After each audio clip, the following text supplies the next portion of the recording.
విజేంద్ర వర్మ. నేను NTR college of veterinary సైన్స్లో 4th year చదువుతున్నాము.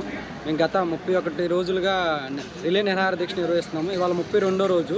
మేము చాలా శాంతియుతంగా అలానే మా సమస్యల్ని గవర్నమెంట్కి రిప్రజెంటేషన్స్ ద్వారా ఒక హైరార్కీ లెవెల్లో తీసుకెళ్తున్నాము. అలానే ఎలాంటి గొడవలు చేయకుండా. కానీ యూనివర్సిటీ మా పక్షాన ఇవాళ 32వ రోజున మా హాస్టల్స్ని వెకేట్ చేపించి మమ్మల్ని చూడండి మాకు ఈ పరిస్థితి తీసుకొచ్చారు. మేము కాలేజీలో లేక 300 మంది అమ్మాయిలు ఉంటారు, 150 మంది అబ్బాయిల వరకు ఉంటాము మొత్తం హాస్టల్లో, ఈ కాలేజీలో.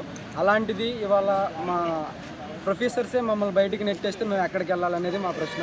మేము మా హక్కు కోసం మాకు న్యాయం జరగాలని, మా స్టైఫండ్ పెంచాలని చెప్పేసి మేము పోరాటం చేస్తున్నాం. ఇలా రూడ్గా స్టూడెంట్స్ పైన పోలీసుని పిలిపించి దాడి చేసినట్టుగా మమ్మల్ని బయటికి నెట్టేస్తే మేము ఎక్కడికి వెళ్ళాలి? అది మా సర్క్యులర్ మాకు నిన్న వచ్చింది, హాస్టల్ వెకేట్ చేయమని చెప్పేసి. ఇవాళ గేట్లు క్లోజ్ చేశారు, మా మెస్ క్లోజ్ చేశారు. మేము ఎక్కడ రోడ్ల మీద ఉండాలి?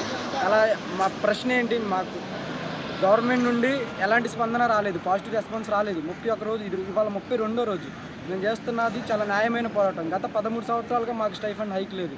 అయినా కూడా మేము గవర్నమెంట్కి అగ్నెస్ట్ కాకుండా చాలా శాంతి భద్రతంగా నీట్గా ఒక హైరార్కీ లెవెల్లో మా రిప్రజెంటేషన్ ఎమ్మెల్యే మా కన్సర్న్ మినిస్టర్కి ఇచ్చాము, లోకేష్ గారికి ఇచ్చాము, పవన్ కళ్యాణ్ గారికి ఇచ్చాము, సీఎం చంద్రబాబు నాయుడు గారికి కూడా ఇచ్చాము. కానీ మాకు ఎలాంటి రెస్పాన్స్ లేదు. రెస్పాన్స్ లేకపోగా మాకు ఇలాంటి పరిస్థితి తీసుకొచ్చారు.